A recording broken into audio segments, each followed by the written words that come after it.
After enduring 3 years of bullying from Christine, the most popular girl in school, I used her photos to start an online relationship with a powerful CEO. He was gentle and generous, his only flaw being how clingy he was. Soon, with my quick wit, I managed to get a considerable amount of living expenses from him. The day I decided to disappear, I casually asked, "What would you do if I suddenly vanished?" He fell silent for 2 seconds, then said in a low voice, "You really shouldn't try. I didn't think anything of it. I just blocked him and deleted his contact." Later, Christine and I both got internships at a multinational corporation. The day I reported for duty, the chairman of the corporate headquarters happened to be on an inspection tour. I stood at the back of the crowd, looking up, and saw a face that shouldn't have been there. My mind went blank for about 3 seconds, then I saw his gaze fall on Christine. He paused for a moment, then strode towards us. His name was Maximilian. Maximilian, 32 years old, was the current CEO of the Maximilian Group, with a net worth exceeding $10 billion.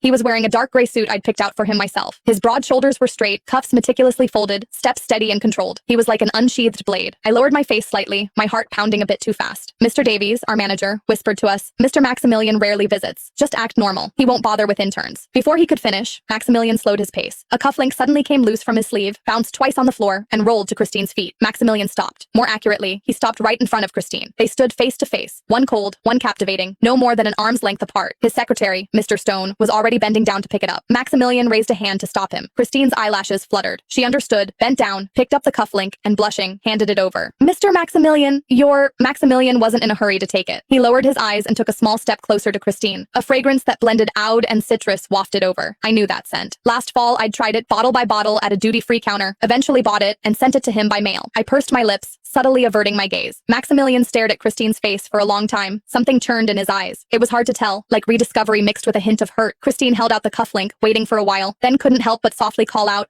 "Mr. Maximilian." Maximilian snapped out of it, took the cufflink, his fingertips brushing her palm, and said in a low, slightly hoarse voice, "Christine." Christine's face turned completely red. "Yes, I'm Christine, Mr. Maximilian." Maximilian didn't speak, just stared at her face for a moment longer before turning and walking away. Only then did I dare to exhale, my back drenched in sweat. I slumped back into my desk chair, pulled out my phone, and searched Maximilian. My screen filled with financial news. I slowly took a breath. I'd been in an online relationship with Maximilian for 2 whole years, using Christine's photos and name. In high school, Christine had loudly spread rumors that my mom, who worked as a housekeeper for her family, had stolen things from them. It caused a huge stir throughout the school. My mom lost her job too. I hated her guts. So, I stole Christine's photos and started messing around online using her name everywhere. Got caught cursing someone out? I'd say my name was Christine. Reported for idling in an online game? I'd say my name was Christine. Basically, if anything went wrong, I'd throw Christine under the bus. But Maximilian was an unexpected twist. By the time he found me, I was already deeply involved. For 2 years, he'd call every night. His voice was deep and he spoke slowly, able to sweet-talk anyone into submission. Many times, his voice changed and he'd say things that made my ears burn, and I'd call him shameless. He'd just chuckle softly and sweet-talk me. Later, when he suggested we meet, it suddenly hit me.